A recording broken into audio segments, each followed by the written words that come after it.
Welcome to task 1.2. We are actually not going to do pages 9, 10, or 11. We are going to start on page 12 in your packet where it says finding important information in a word problem. And we're going to fill in what the starting term number is. And we're going to use a question. The starting term number answers the question, when does the scenario start? So once we read our word problem below number 4, we'll go back and we'll ask that question to ourselves.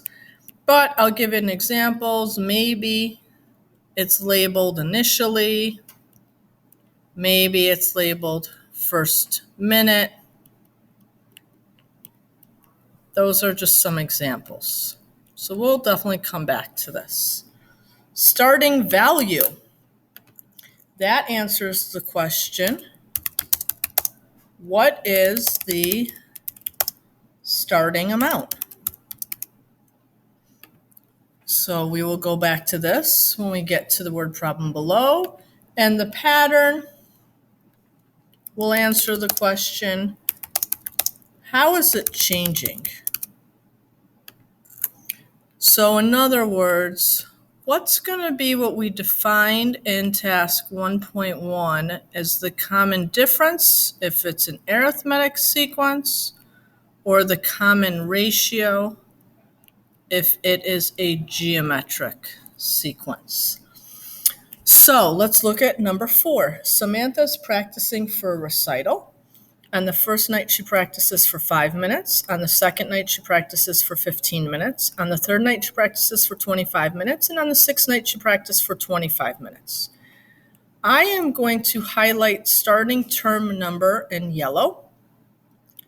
I am going to highlight starting value in pink.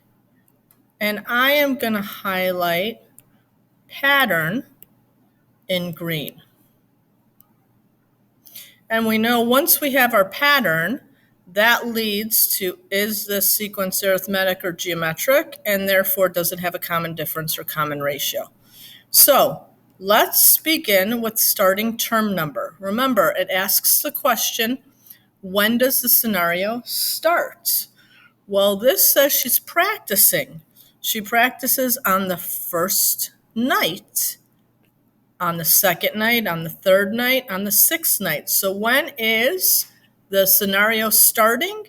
It is starting on the very first night. So the starting term number would be 1, but like section or task 1.1, because I have the units, I'm going to label it. So 1 night.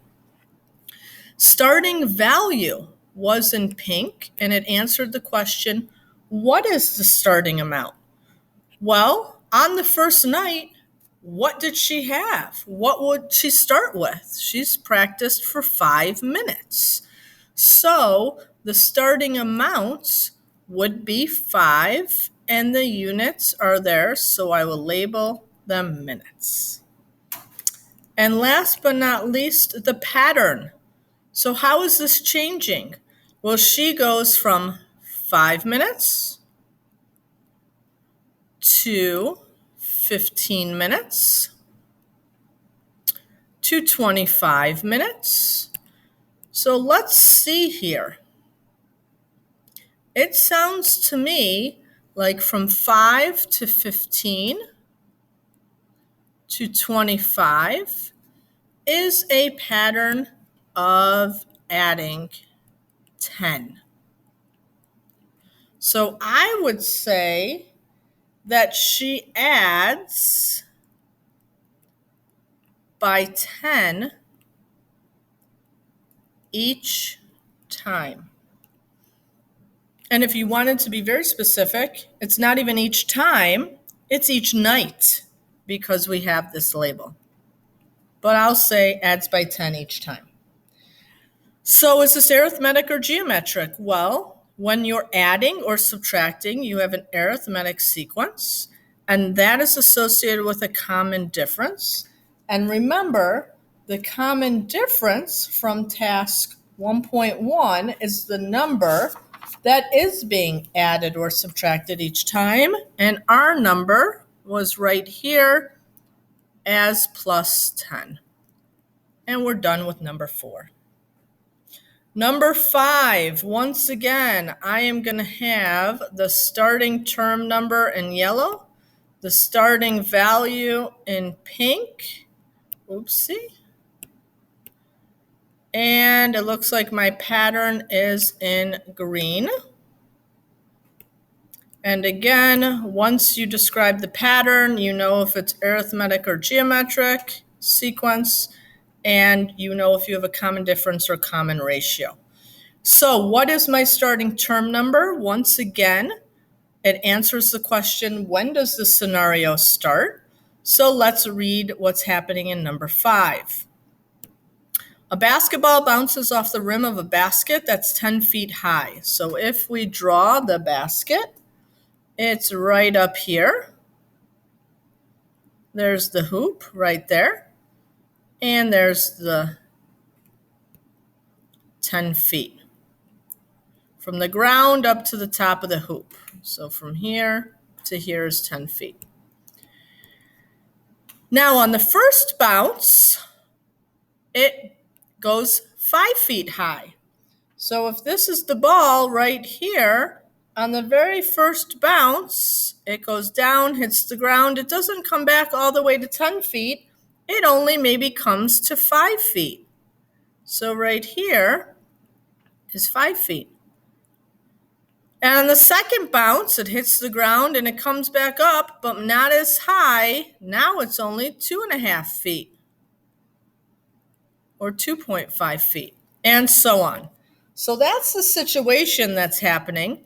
I think I can already label from 10 to 5. Let me use green. I divide by 2. From 5 to 2.5, I divide by 2. So I'm already seeing the pattern to me looks like it's dividing by 2. But let's talk about all the information. So the starting term, do not forget from up above, answers the question, when does the scenario start? Well, it looks to me like it starts at the very top, right here. And we're talking about bounces. So at the very top, has the basketball bounced at all? No, you've just shot it. There's no bouncing that happens when you've just shot. So we're going to call that 0 bounces. And again, the starting term number is 0, but I might as well use the units and label it since I've got it. The starting value in purple answers the question, what is the starting amount? Well, what is the starting amount? Here's my purple. It looks like the starting amount when the basketball goes off the rim is 10 feet. So starting value is 10. I've got my labels of feet. Now the pattern. The pattern was in green. We already figured it out. We were dividing by 2 each time. So I will say dividing by 2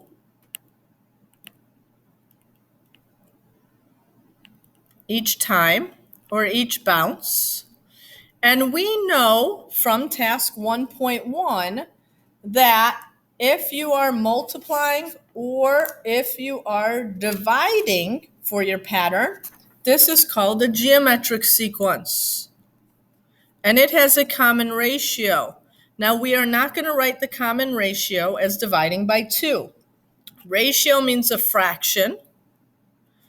And we're going to use multiplication. So for those of you who are already aware, dividing by 2 is the same thing as multiplying by the reciprocal, or 1 over 2.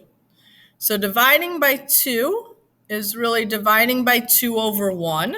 And the reciprocal means you flip the numerator and the denominator. And you change the dividing to multiplication. So we still have a geometric sequence because the pattern is dividing by 2 each time, or the way we're going to say it It is multiplying by the reciprocal 1/2 each time. It's still a geometric sequence because multiplying or dividing is geometric, and I will say the common ratio is multiplying by 1/2. And that's it for task 1.2.